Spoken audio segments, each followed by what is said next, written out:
स्वयं काटना। ना तो सियोर वाला महाराज आकर आपका दुख काटेगा, ना दुनिया का कोई महाराज आपका दुख काटेगा। आपका दुख स्वयं को काटना। पेट भरने के लिए पड़ोसी कितना भी भोजन कर ले, पर आपका पेट आप खाओगे तो भरा है।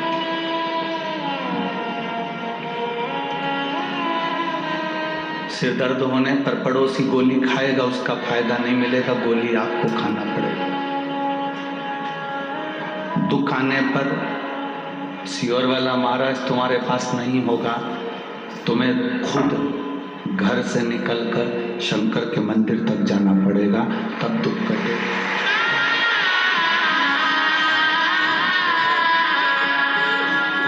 वो गुरु दूसरे होते होंगे जो तुमको अपने पास बुलाते होंगे, तुमसे कहते होंगे कि हमारे पास बैठो। परशु महापुराण की कथा में शंकर भगवान की कथा कहती है, देवी जी के मंदिर में बैठने की जगह होती है, राम जी के मंदिर में बैठने की जगह होती है, दत्त के मंदिर में बैठने की जगह होती है, दुनिया के सारे मंदिरों में बैठने की जगह होती है, पर शंकर के मंदिर में बैठने की जगह नहीं होती। चारों तरफ इतना पानी पड़ा होता है कि अपनी साड़ी बचाकर और कपड़े बचाकर सावधानी से बैठना पड़ता है। और दूसरा व्यक्ति पानी शिव को चढ़ाने की जगह तुम पे चढ़ा के चले जाए, उससे पहले निकल कर अपने घर चले जाओ।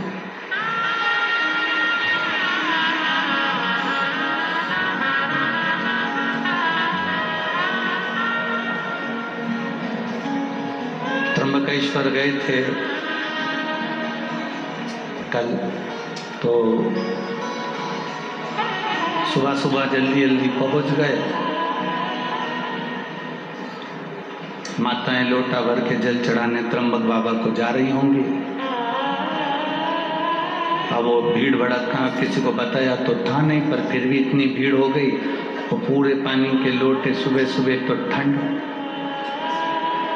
और ऊपर से उन्होंने उंडेल दिए हम तक। अब कोई इधर से धक्का मारे, कोई उधर से धक्का मारे, और पानी पूरा ऊपर।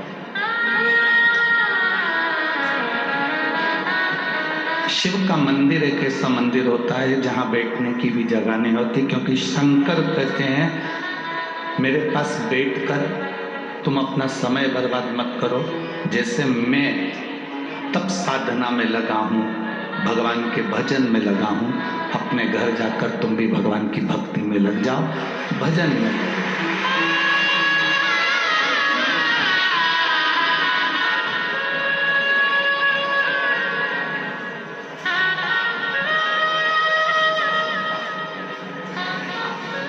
असली गुरु होगा तो दो चीजें पूछता है असली गुरु। असली गुरु अपनी जिंदगी में दो बातें अपने शिष्य से हमेशा पूछता रहता है। कैसे हो?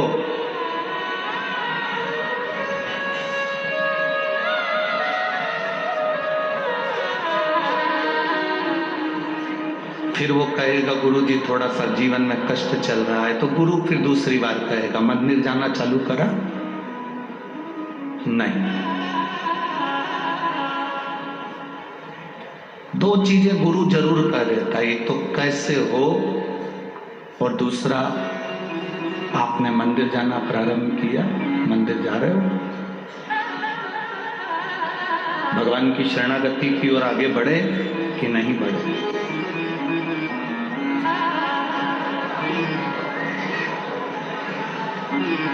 ये मानव शरीर की प्रधानता है।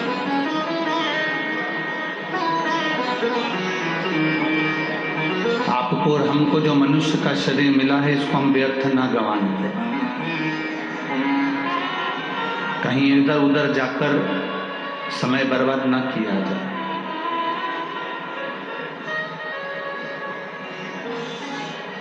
कई लोग कहते हैं शिव जी को जल चढ़ाना चाहिए, कोई कहता है शिव जी को जल नहीं चढ़ाना चाहिए, कोई कहता है शंकर जी का रुद्राक्ष पहनना चाहिए, कोई कहेगा नहीं पहनना चाहिए, कोई कहेगा बेलपत्र चढ़ाना चाहिए, कोई कहेगा नहीं चढ़ाना चाहिए, कोई कहेगा बेलपत्र खाना चाहिए, कोई कहेगा नहीं खाना चाहिए। कोई कहेगा शिव जी पे चढ़ा हुआ प्रसाद खाना चाहिए, कोई कहेगा नहीं खाना चाहिए।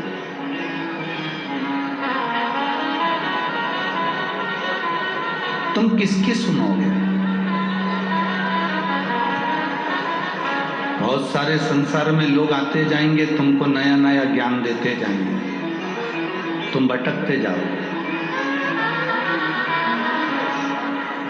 दुनिया के लोग चाहते हैं कि तुम अगर कोई सतमार्ग पर चल रहे हो, सत जगह पर चल रहे हो, अच्छी जगह पर चल रहे हो, अच्छे मार्ग की ओर चल रहे हो, तो तुम उस मार्ग से हटो।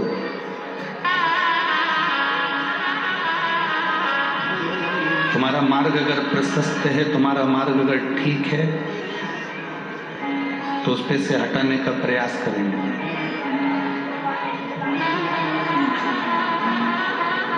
हम दुनिया के लोगों से एक ही बात कहना चाहते हैं, जब आप गूगल को सर्च करते हैं, यूट्यूब चैनल पर जाते हैं या मोबाइल पर जाते हैं और सर्च करते हैं, तो उसमें बहुत सारी बात विवाद चलती रहती है। एक महाराज कुछ कह दिया, दूसरे महाराज ने उसकी टांग खींच दी, दूसरे ने कहा, तीसरे ने उसकी टांग खींच दी, तीसरे ने कहा, चौथे ने उसकी टांग खींच दी। कहीं श्लोक में गलती निकालते, कहीं कोई बात में गलती निकालते। दिन भर बैठकर यही काम हो रहा है। हम केवल इतना सा निवेदन करेंगे, झगड़ा करने के लिए बहुत सारी जगह है। झगड़ा दुनिया में सब जगह जाकर करो, पर धर्म में झगड़ा कभी मत करो। सनातन धर्म को मजबूत रखना है तो बस जगाओ सनातनियों को। सनातन धर्म को जितना मजबूत करना है, सनातनियों को जगाना पड़ेगा। अगर सनातनी नहीं जागेंगे तो आने वाले समय में आप किसी गांव में, नगर में, शहर में बैठकर भगवान का भजन नहीं कर पाओगे। सनातनी नहीं जागेंगे तो आप इतनी लाखों की संख्या में पहुंचकर कहीं कथा नहीं सुन पाओगे। सनातन धर्म रहेगा तो तुम कथा तक पहुंचोगे।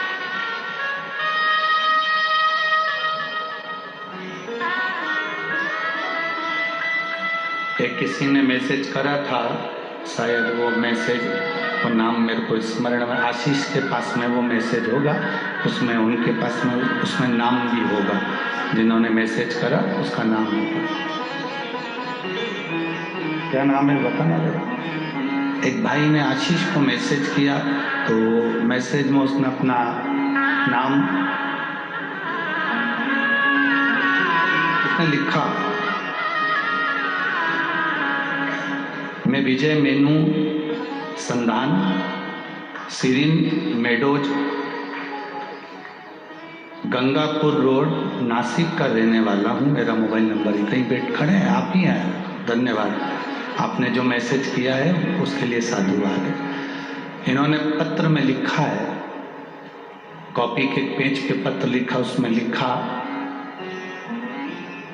ये नज़ारा जो दादा भाऊ भूसेन है, आविष्कार भूसेन है, जो नासिक को दिया है, ये नज़ारा 12 साल में एक बार केवल कुंभ को देखने को मिलता था, वो अब दिखा दिया। साधुवाद आपको। देखिए, जो 12 साल में केवल एक कुंभ का नज़ारा नासिक में देखने को मिलता था, और आने वाले सालों में जो देखने को नासिक को मिलेगा, उसके पहले हमको यहाँ देखने को मिल गया। हम दादा भाऊ भूसे को, आविष्कार जी को धन्यवाद देते हैं और सहयोगियों को धन्यवाद देते हैं, जिनका ये सहयोग मिलकर ये कथा का लाभ हमें मिला है। सनातन धर्म नहीं रहेगा तो फिर आप और हम कथा या सत्संग या प्रवचन नहीं कर पाएंगे, हम किसी को जगा नहीं पाएंगे। झगड़ा करने के लिए बहुत सारी जगह पड़ी है जहाँ झगड़ो, पर मेरा निवेदन है, बड़े बड़े मठाधीश, पीठाधीश, मंडलेश्वर आदि जितने जितने विद्वान कथाकार, संत, महात्मा जो बहुत विद्वान हैं, मैं उनके चरणों को नमन कर कर कहता हूँ कि अगर कोई सनातन धर्म को वो जगा रहा है तो उसकी पाँव ना खींचकर हमारे सनातन धर्म को आगे बढ़ाओ। धर्म के मार्ग पर झगड़ा मत हो। धर्म के मार्ग पर झगड़ा मत करो, बाकी की सब दूर करो। तुम्हारा मन पड़े जहां झगड़ों पर धर्म में।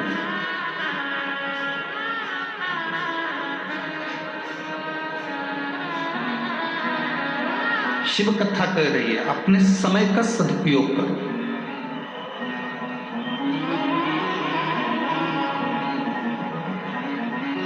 सुख ढूंढने के लिए हमें दूसरी जगह नहीं जाना। कई माताएं कहती हैं मेरे बेटे की शादी हो जाए, मेरी बहू आ जाए, वो मुझे सुख देगी। जिनकी आ गई उनसे पूछ लो कितना दे रही है। फिर किसी ने कहा बस मेरे घर में एक बेटा हो जाए मुझे सुख देगा। जिनके घर में बेटे हैं उनसे पूछो कितना सुख दे रहे हैं। सवेरे कुत्ते की चेन पकड़कर कुत्ता घुमाते हैं पर माँ बाप को नहीं घुमाते हैं। किस सुख की कल्पना कर रहे हैं? किस सुख की कल्पना? बड़ा मकान बन जाएगा तो सुख मिल जाएगा? ना ना, एक बार कपड़े धो के ऊपर चढ़ी 3 दिन में नीचे उतरेगी पूरे सुखा कर। चढ़ जाए बहुत बड़ी बात है, बाल्टी लेकर। खुशी तो इतनी हुई 4 मंजिल का मकान है गुरुजी, 4 मंजिल का। एक बार हमने कहा कपड़े धो के ले जा ऊपर। 4 बार सीढ़ी पे बैठ के हाँ पड़ी भर रही, आवाज लगा रही आजा बाल्टी ले जा। इतने में बहू ने कहा मेरे से तो नहीं बने, तू ही जा टुकड़िया ऊपर। सुख देखा दुख मिल रहा है, सुख की कल्पना ही क्यों कर रहे हो? बहू सुख देगी, बेटा सुख देगा, पैसा सुख देगा, गाड़ी सुख देगी, बंगला सुख देगा, पड़ोसी नातेदार रिश्तेदार सुख देंगे।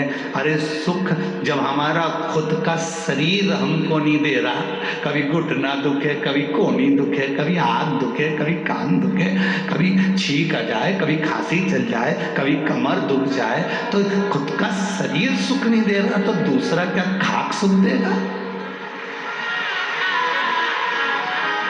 अपना शरीर अपने को सुख नहीं दे रहा है, तुम लोगों का शरीर दे रहा हो तो बात दूसरी।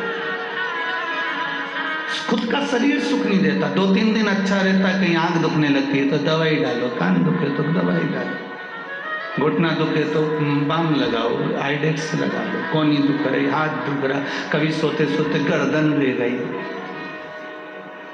एक हमारे आश्रम में भी है, कुबेरेश्वर धाम पर एक भैया ऐसा ही है, उसका 3-4 दिन में गर्दन रह जाती, 8 दिन तक ठीक ही नहीं होती, टेढ़ा ही चलता।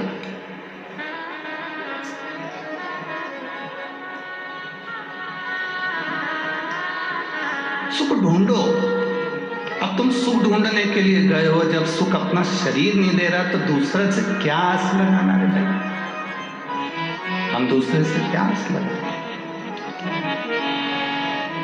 हाँ, जिंदगी का सबसे बड़ा सुख अगर कहीं है 5 दिन 7 दिन जो आप कथा के पंडाल में बैठते हो, अपनी मस्ती में कथा का रसतत्व ग्रहण करते हो, दर्शन करते हो, चले जाते हो, वो सुख है।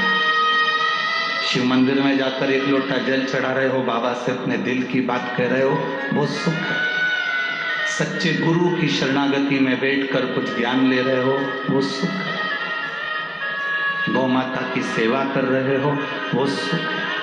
माता पिता की सेवा कर रहे हो, वो सुख है। टेंशन को छोड़कर अपनी पत्नी अपने बच्चों के साथ भले गरीबी की जिंदगी जी रहे पर खुश होकर जी रहे, वो सुख है। उसको सुख कहते हैं। अमीर को सुख मिलता है गले में सोने की चेन से। काय से सुख मिल रहा है? जम के बोलो जरा। गले में सोने की चैन से। और गरीब को सुख मिलता है आराम से गद्दे पे सोने से। नींद भरपूर आ जाए, चैन की नींद आ जाए, समझ लो दुनिया के सबसे बड़े सेठ तुम हो।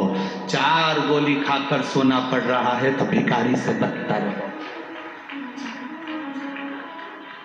4 गोली खाकर अगर सोना पड़े, थायराइड की गोली, बीपी की गोली, शुगर की गोली, नींद की गोली, 4-5 गोली रात को खा के सोना पड़ रहा है और तुम कह रहे हो मैं सेठ हूं। काय का सेठ? प्रथम सुख निरोगी काया। दुनिया का सबसे बड़ा सुख है आपकी काया अच्छी रहना चाहिए। तो आप बड़ा पाव भी खाओगे तो पच जाएगा, नहीं तो बड़ा अलग पाव लग जाएगा। काय का मतलब? शरीर में सुख नहीं और तुम अन्य सुख की बात कर। लाखों का धन भले तुम्हारे घर में हो और अगर तुम 4-5 गोलियां रोज की खाकर सो रहे हो तो तुम सुखी नहीं हो। धन से कभी कोई संसार का व्यक्ति सुखी नहीं हुआ, उसको आत्मा से और मन से सुखी होना पड़ेगा, अपनी चित्तवृत्ति से सुखी होना पड़ेगा। भगवान नारायण वैकुंठ में रहते हैं, लक्ष्मी जी से कहते हैं मुझे जगत की चिंता है। भगवान ब्रह्मा सरस्वती के साथ ब्रह्मलोक में रहते हैं और ब्रह्माणी से कहते हैं मुझे जगत की चिंता है। इंद्रलोक में रहते हैं और कहते हैं मुझे अपने सिंहासन की चिंता है। गरुण वरुण 33 कोटि देवी देवताओं को देखिए, सबको चिंता लगी हुई है। केवल एक देव अधिदेव महादेव एक ऐसे हैं जिनको विश्वनाथ कहते हैं, उनको विश्व की चिंता नहीं, विश्व को अपना परिवार समझकर संभाल कर चलते हैं। तुम विश्व से मतलब रखते हो तो विश्वनाथ छूट जाता है। जिस दिन तुमने विश्वनाथ को अपना बना लिया उस दिन विश्व स्वयं तुम्हारा हो जाएगा। हम चिंता में क्यों ग्रसित हैं? क्योंकि हम परिवार को अपना समझते हैं। हम चिंता में क्यों ग्रसित है? क्योंकि बेटे को हमने अपना समझा, बेटी को हमने अपना समझा, रिश्तेदारों को हमने अपना समझा। माता सीता एक तिनके को भी अगर उखाड़ कर रावण के सामने करती है तो ये सोचती है कि मेरा भाई है। हम शंकर भगवान के दरवाजे पर जब भी जाएं, हम शिव के द्वार पर जब भी जाएं, हम भगवान की चौखट पर जब भी जाएं, तब हमारी चित्त वृत्ति में ये रहना चाहिए, भगवान देवाधिदेव महादेव के सामने पहुंचते से तुम्हारे भीतर ये होना चाहिए कि तुम किसी दूसरे के पास जल चढ़ाने नहीं आए हो, अपने पिता से अपने मन की बात कहने के लिए शंकर की चौखट पर आए। शिव की चौखट पर हम अपने दिल की बात कहने के लिए, अपने मन की बात कहने के लिए, हम किसी दूसरे से कहने नहीं आए।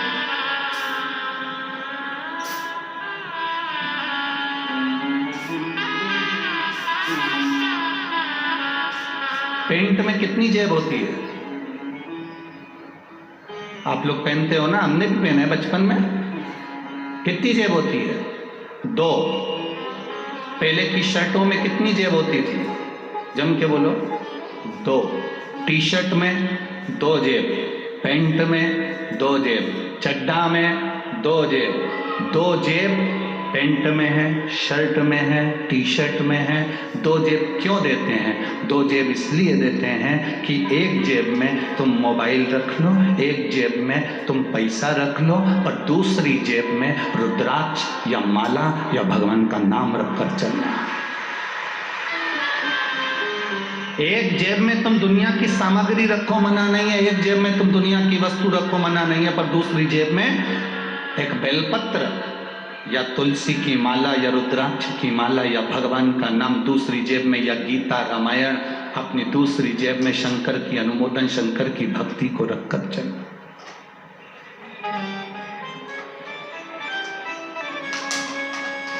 एक कर्म की जेब है तो दूसरी धर्म की जेब।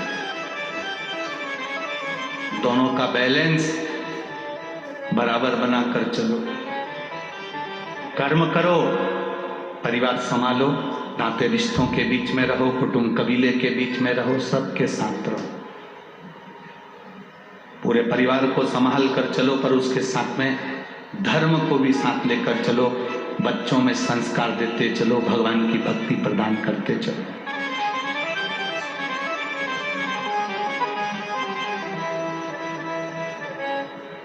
आप छोटे छोटे बच्चों को अगर मंदिर तक भेज रहे हो, छोटे छोटे बच्चों को शंकर जी के मंदिर में 1 लोटा जल चढ़ाने के लिए भेज रहे हो, छोटे छोटे बच्चों को धर्म की ओर भेज रहे हो, तो उसमें सीओर वाले महाराज का कोई फायदा होने वाला नहीं है हो कि तुम्हारे बच्चे मंदिर जाएंगे तो सीओर वाले को कुछ मिल जाए।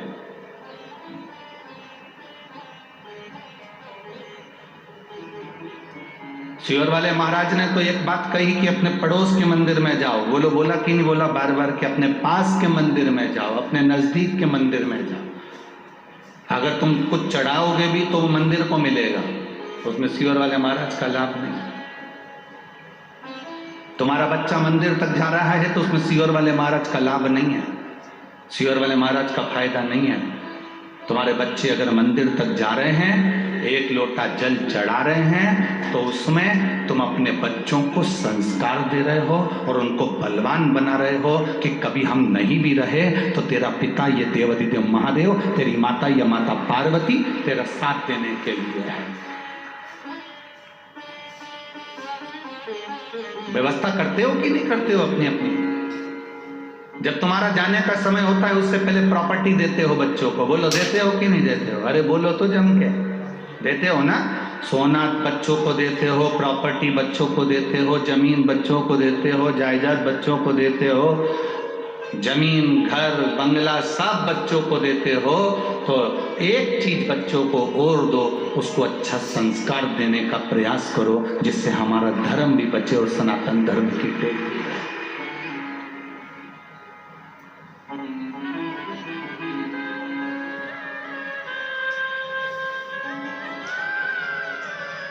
सवेरे सवेरे से चिल्लाकर हर माँ अपने बच्चे से कहती है, जा दूध की थैली लेके आ,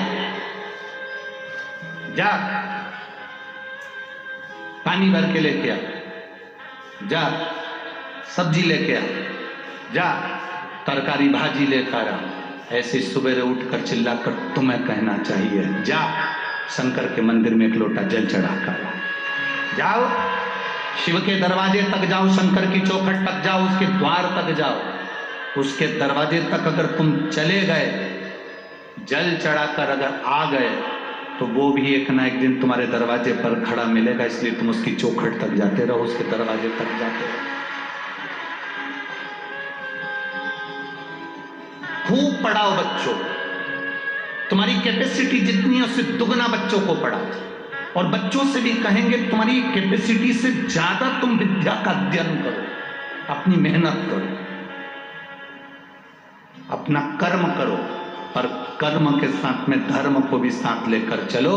मेहनत करते रहो और बाबा का गुणगान भी करते रहो कि मैं अकेला नहीं हूं, मेरे विद्या अध्ययन में मैं अकेला नहीं हूं, मेरे कंपटीशन एग्जाम में मैं अकेला नहीं हूं।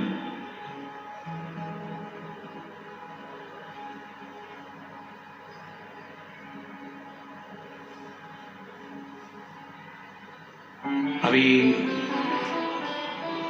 कोटा राजस्थान में बहुत सारी कोचिंग है, आप लोगों को मालूम होगा। किस किस को मालूम है? हाथ उठाओ जरा।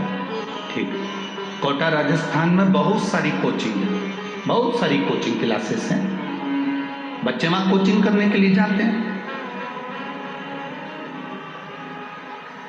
और बच्चे जब वहां कोचिंग करने के लिए जाते हैं, बहुत सारे बच्चे, उसमें से कई बच्चे ऐसे हैं जो कंपटीशन एग्जाम या कोई टेस्ट में या कोई परीक्षा में पास नहीं हो पाते, तो हार जाते हैं और मर जाते हैं, सुसाइड कर लेते हैं। अब माता पिता ने कोचिंग वालों पर केस लगाया कि तुम्हारे कारण हमारे बच्चे मर रहे हैं, पर सही मायने में देखा जाए तो बच्चे के ऊपर प्रेशर जितना टीचर का नहीं होता, उससे ज्यादा प्रेशर घर वालों का होता है कि पढ़ना पड़ेगा, करना पड़ेगा, ये करना पड़ेगा, इतना कर कर आना पड़ेगा, और तुझे इस एग्जाम में पास होना पड़ेगा। बच्चे को इतना प्रेशर दे दिया, इतना प्रेशर दे दिया कि बच्चा सोचता है कि अब मैं घर कैसे जाऊं, वापिस कैसे जाऊं, मेरा रिजल्ट अगर बिगड़ गया तो मैं घर कैसे जाऊं, तो बच्चा अपना प्राण त्याग देता है।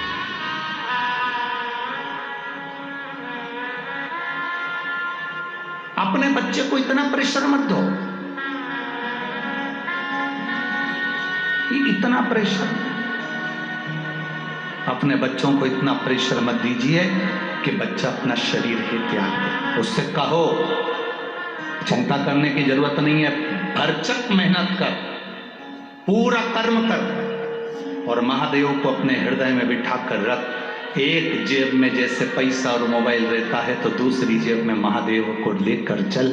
अपने साथ अपने दिल में अगर शिव है तो तुझे डूबने नहीं देगा। ये उसको बल दीजिए। हम बच्चों को बल नहीं देते।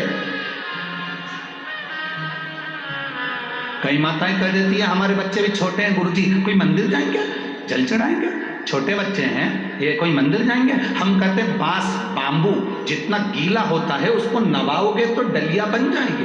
बांबू को जितना नवाओगे उससे खिलौने बन जाएंगे। बांबू को जितना नवाओगे वो नब जाएगा। बांबू बांस अगर सूख गया तो उसको नवाओगे तो वो नबेगा नहीं। बांस को नबाना है, जब तक वो गीला है तब तक नबाओ। बांबू को नबाना है, जब तक वो गीला है तब तक नबाओ। सूख गया किसी काम का। संस्कार दीजिए बच्चों को जिससे बच्चे आगे की ओर बढ़े। महाराज संत सज्जन और सती, आप भी बोलिए कितने? संत सज्जन और सती, ये तीन ऐसे होते हैं। एक संत, दूसरा सज्जन पुरुष जिसके हृदय में कोई कपट नहीं, कोई छल नहीं, कोई बेईमानी नहीं, कोई प्रपंच नहीं, सज्जन। और तीसरे नंबर पर है सती, पतिव्रता धर्म को पालन करने वाली एक स्त्री जो पति को परमेश्वर मानकर चलती। मांग कौन भरता है? जम के बोलो जरा, मांग कौन भरता है? आवाज नहीं आई मेरे को, जम के बोलो जरा। मांग मांग पहली बार जब मांग भराती है पति भरता है कि पड़ोसन भर देती है? अरे जम के तो बोलो, कौन भरता है? पति भरता है।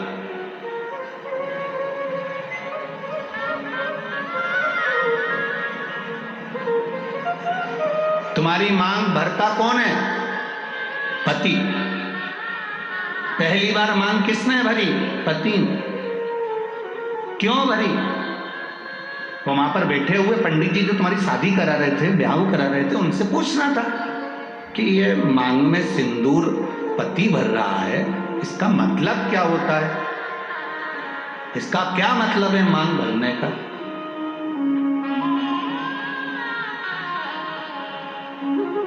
क्या मतलब इसका? तुम्हें उन पंडित जी से पूछना था कि मांग में सिंदूर पति भर रहा है, पहली बार मांग पति भर रहा है, तो मांग भरने का मतलब क्या है? मांग कौन भरता है? पति। एक स्त्री, एक नारी चाहे कितनी भी नौकरी कर ले, दुनिया भर में कितना भी व्यापार कर ले, कितना भी काम कर ले, कितनी भी कमाई कर जाए, पर उसकी मांग की पूर्ति तो उसका पति ही करता है। वो पहले दिन से आखिरी तक करता है।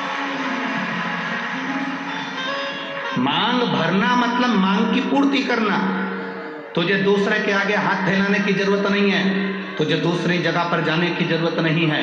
मैंने तेरी मांग भरी है। मांग जब पहली बार मैंने भरी है तो आखिरी तक तू जिंदा है, तब तक मैं तेरी मांग की पूर्ति करता रहूंगा, तेरी मांग बढ़ते रहूंगा। तो चिंता मत करना। थोड़ी दुख, थोड़ी तकलीफ, थोड़ा कष्ट जिंदगी में आ सकता है, थोड़ी गरीबी जीवन में आ सकती है, थोड़ा सुख जीवन में आ सकता है, थोड़ा कष्ट जीवन में आ सकता है। कष्ट आए तो यह मत सोचना कि मांग कोई और भर देगा ना, मांग मैंने भरी है, मैं तेरा पति हूं। जिंदगी में कैसा भी दुख आएगा मांग में ही भरूंगा, तुझे साथ लेकर चलूंगा और फिर अपन पार उतर जाएंगे। अपने को टेंशन नहीं लेना है। मांग भरने वाला पति है, मांग पूरी करने वाला पति है। आप कितना भी व्यर्थ विचार करते में पड़ जाओ।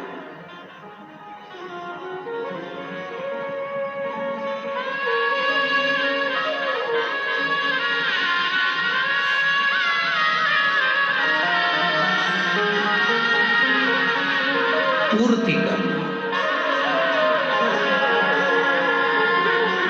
जो हम जन्म लेते हैं, हमको नहीं मालूम रहता कि हमारे माता पिता कौन। जन्म लेने वाला बच्चा जन्म लेता है, बाद में उसको माता पिता का पता चलता है, पहले नहीं पता चलता।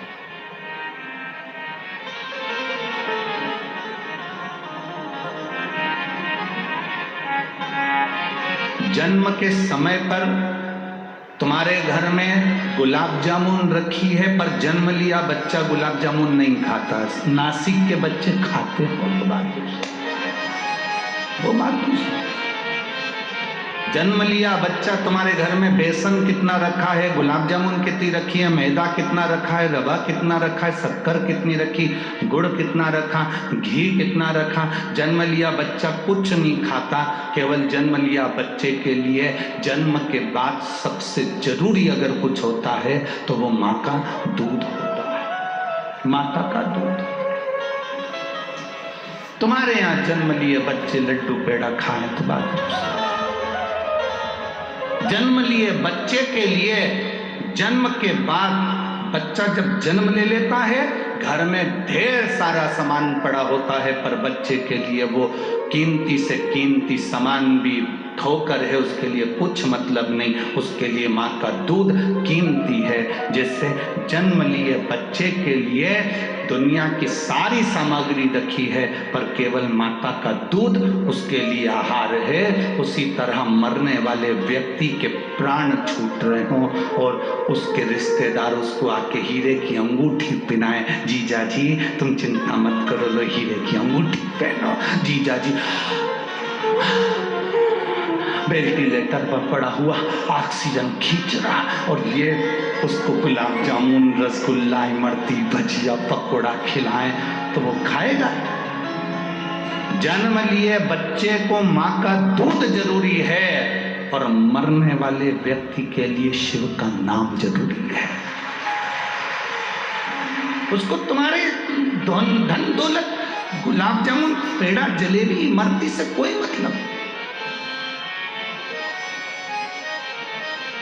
हमारा तो निवेदन है, आप किसी बीमार व्यक्ति को देखने के लिए हॉस्पिटल में जाएं, कुछ लेकर जाएं ना जाएं, पर हॉस्पिटल में पहुंचकर उस व्यक्ति से जब मिलें तो 2 बार या 5 बार भले मन में बोल लो, पर श्री शिवाय नमस्तुभ्यम बाबा, इसको जल्दी ठीक कर देना। श्री शिवाय नमस्तुभ्यम बाबा, इसको स्वस्थ कर देना। श्री शिवाय नमस्तुभ्यम बाबा, इसको बड़ी बीमारी हो गई, आप हल कर देना। अपना करा हुआ थोड़ा सा भजन उस जीव को दीजिए। हम किसी सच्चे गुरु के सामने क्यों जाते हैं? हम किसी संत के सामने क्यों जाते हैं? हम किसी भक्त के सामने क्यों जाते हैं? क्योंकि उसकी दृष्टि हम पर पड़ जाती है। केवल मात्र दृष्टि पड़ गई तो हमारा कल्याण।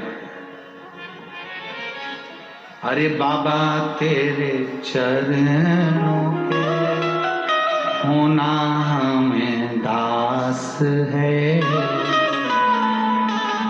तेरी चरण रज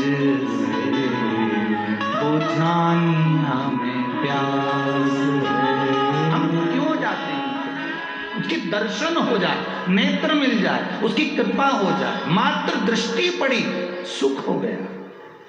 मात्र दृष्टि।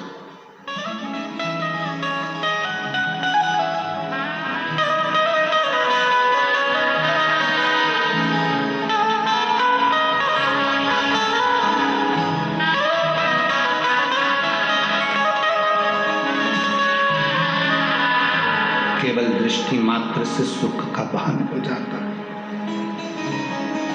केवल दृष्टि मात्र से।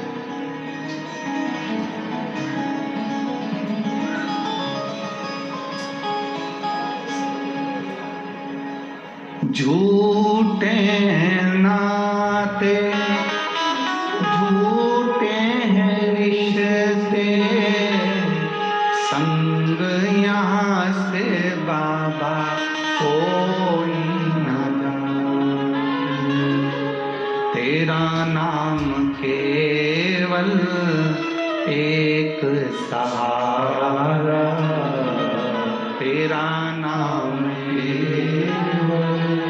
एक सहारा, कहीं छूट जाए दामन तुम्हारा। भोले बाबा मुझे देना सहारा, कहीं छूट जाए ना दामन तुम्हारा। हे बाबा, बस तुम्हारा सहारा मेरी जिंदगी में बना रहे। जन्म के समय पर ढेरों सामान घर में होगा, पर माता का दूध जरूरी है।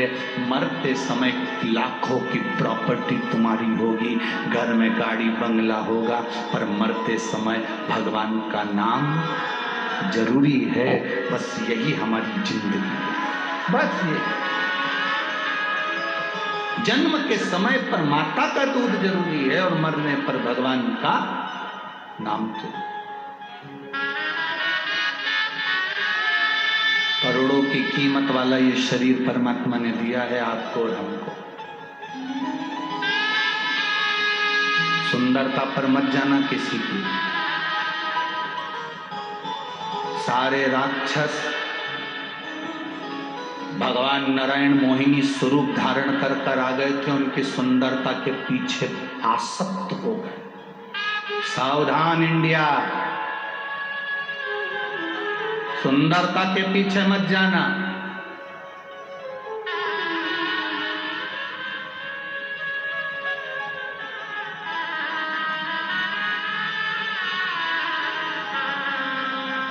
बिल्कुल सुंदरता के पीछे मत जाना। मोहिनी स्वरूप धारण कर कर भगवान आए और असुरों ने भगवान की सुंदरता देखी। कितनी सुंदर नारी, कितनी सुंदर स्त्री, फंस गए सुंदरता के चक्कर।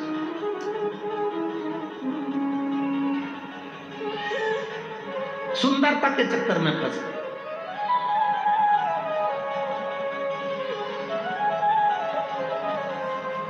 और ऐसी सुंदरता के चक्कर में फंसे कि वो अमृत का जो कलश था वो भूल गए और मोहिनी के चक्कर में पड़ गए। मोहिनी ने कहा कि मैं अमृत बांटूंगी, तुम इधर बैठ जा, तुम इधर बैठ।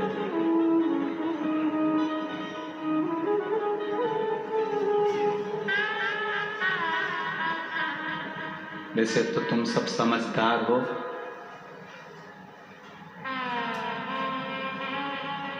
सुंदरता मतलब दिखावा, किसी दिखावे की ओर हमको नहीं जाना। और अमृत मतलब ज्ञान, उस ज्ञान को हमें लेना है। कई बहुएं दिखने की घनी सुंदर होए और मालूम पड़े 24 घंटा मुंडा से मेंढक जड़े। 24 घंटा कई मतलब। सास भी बोलती हैं फिर, बहू बहुत अच्छी है, अच्छी है, घर संभाल ली, काम कर लिया, बढ़िया है, सब अच्छा है हमारी बहू में। बहुएं कह देती है हमारी सास बहुत अच्छी है, सब बढ़िया है, बस एक कमी है, जीवन एक कमी है। अब सुंदर देखी, सुंदरता देखी, बड़ी सुंदर, बड़ी सुंदर, बड़ी सुंदर, बड़ी सुंदर। सुंदरता का करना क्या है भाई? सुंदरता के चक्कर में पड़ोगे तो जिंदगी नरक बन जाएगी। जैसे असुरों ने मोहिनी स्वरूप को देखा और उस सुंदरता में फंस गए और अमृत छूट गया। उसी तरह आप दुनिया को देखने में लग गए, संसार की चमक दमक में रह गए, दुनिया की चमक धमक में आप रह गए तो फिर ज्ञान प्राप्त नहीं कर सकते, भगवान को प्राप्त नहीं कर सकते। ये चमक ये दमक फुलवन में महक, सब कुछ सरकार तुम ही से है। हम परमात्मा को प्राप्त करने का प्रयास करें।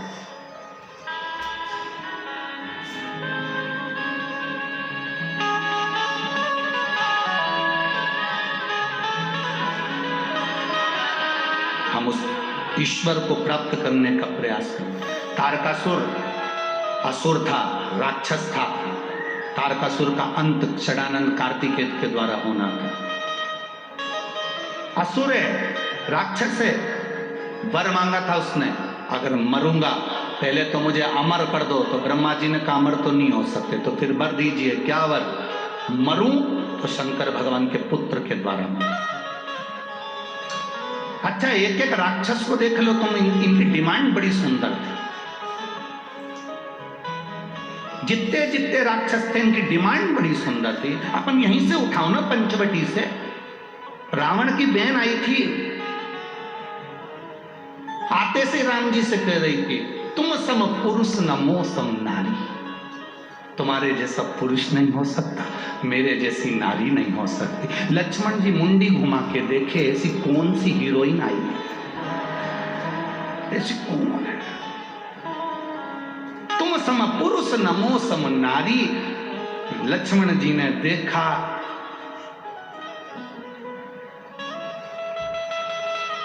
लक्ष्मण जी समझ गए ये तुम सम पुरुष नमो सम नारी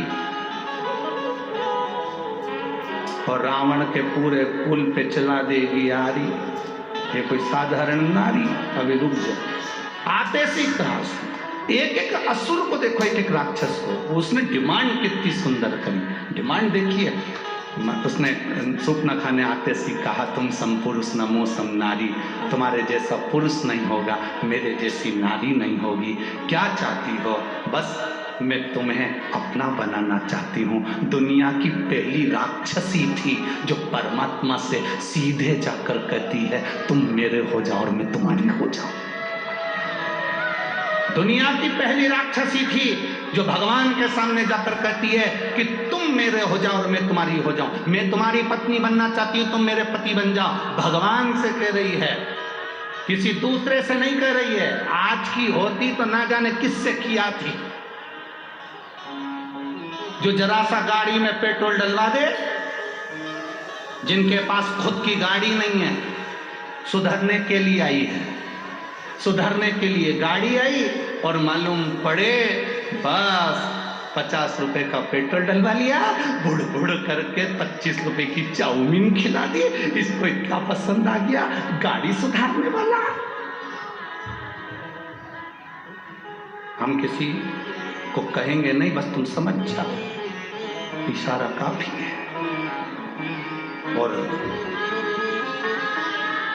फिर हमारे सनातन धर्म की बेटी लुभान्वित हो गई और दूसरे धर्म में चली गई, फिर चली गई। जरा सा दिखा फैशन, जरा सा दिखा सुन गई।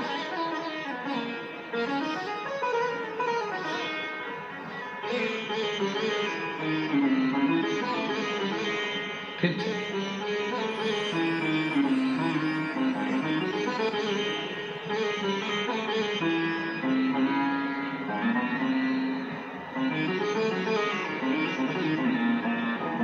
महाराज, आज इस व्यासपीठ से एक बात जरूर महाराष्ट्र के लिए कहना चाहूंगा, महाराष्ट्र की धरा के लिए कहना चाहूंगा कि इस धरा पर कुछ समय बाला साहब ठाकरे को और रहना था तो ये महाराष्ट्र प्रथम आनंद में पहुंचा। यहाँ आज अगर संत साधु सन्यासी तपस्वी साधक इस महाराष्ट्र की पवित्र भूमि पर सबसे ज्यादा संत हैं, इस महाराष्ट्र की भूमि पर सबसे ज्यादा संत जन्मे हैं, इस महाराष्ट्र की भूमि पर सबसे ज्यादा संत साधु सन्यासी तपस्वी साधक उपासकों ने तप किया है। इस महाराष्ट्र की भूमि पर सबसे ज्यादा संत साधु सन्यासियों ने भगवत भजन किया है। इस महाराष्ट्र की भूमि पर सबसे ज्यादा संत साधु सन्यासी तपस्वी साधक उपासकों ने अपनी उपासना करी है। इस महाराष्ट्र की भूमि पर सबसे ज्यादा संतों ने अपना कीर्तन, अपना भगवत भजन, अपना स्मरण इस महाराष्ट्र की धरा पर, इस पवित्र भूमि पर किया है। सबसे ज्यादा इस महाराष्ट्र की पवित्र भूमि पर संतों ने जो जो गुणगान किया, इस गुणगान को और बढ़ा देते हैं अगर वो आगे होते, और बढ़ा देते। संत साधु सन्यासी तपस्वी साधक का एक आनंद, रस तत्व की प्राप्ति जीवन का एक सुख, भगवत भजन का एक सुख हमारे जीवन का एक आनंद देगा। क्यों भटक रहे हैं हम? सुंदरता की ओर आकर्षित ना हो, हम किसी की बॉडी शॉडी को देखकर आकर्षित ना हो। भगवान से प्रार्थना करना, भगवान मेरा विवाह, मेरी बेटियों से निवेदन है, तुम भगवान से प्रार्थना करना मेरा विवाह जहां हो मेरे माता पिता की मर्जी से हो और संस्कार घर में मेरा विवाह हो। संस्कार सनातन धर्म में मेरा विवाह हो। मैं जिस धर्म की हूं, मैं शंकर को जल चढ़ाती हूं, शिव को एक लोटा पानी चढ़ाती हूं, मेरा पति भी ऐसा मिलना चाहिए जो शंकर के मंदिर तक मुझे लेकर जाए, मुझे छोड़ कर आए, दर्शन करा कर लाए, गोमती गोदावरी का स्नान कराते लाए। मेरा पति भी मुझे ऐसा तो श्रेष्ठता धर्म की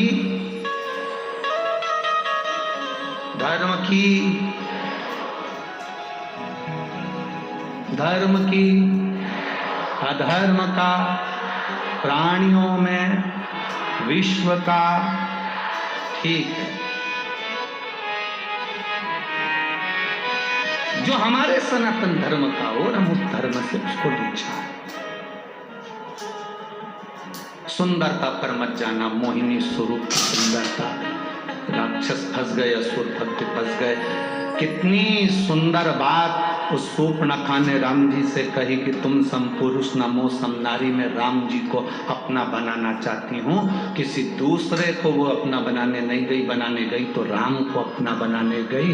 हम सबसे अगर ज्यादा ज्ञानवान थी तो शूर्पणखा थी, जो भगवान को अपना बना रही है। हम दुनिया को अपना बनाते हैं पर भगवान को अपना नहीं बनाते, पर शूर्पणखा भगवान को अपना बना रही है। वो विद्वान है, ज्ञानवान है, वो भगवान को अपना बना रहे।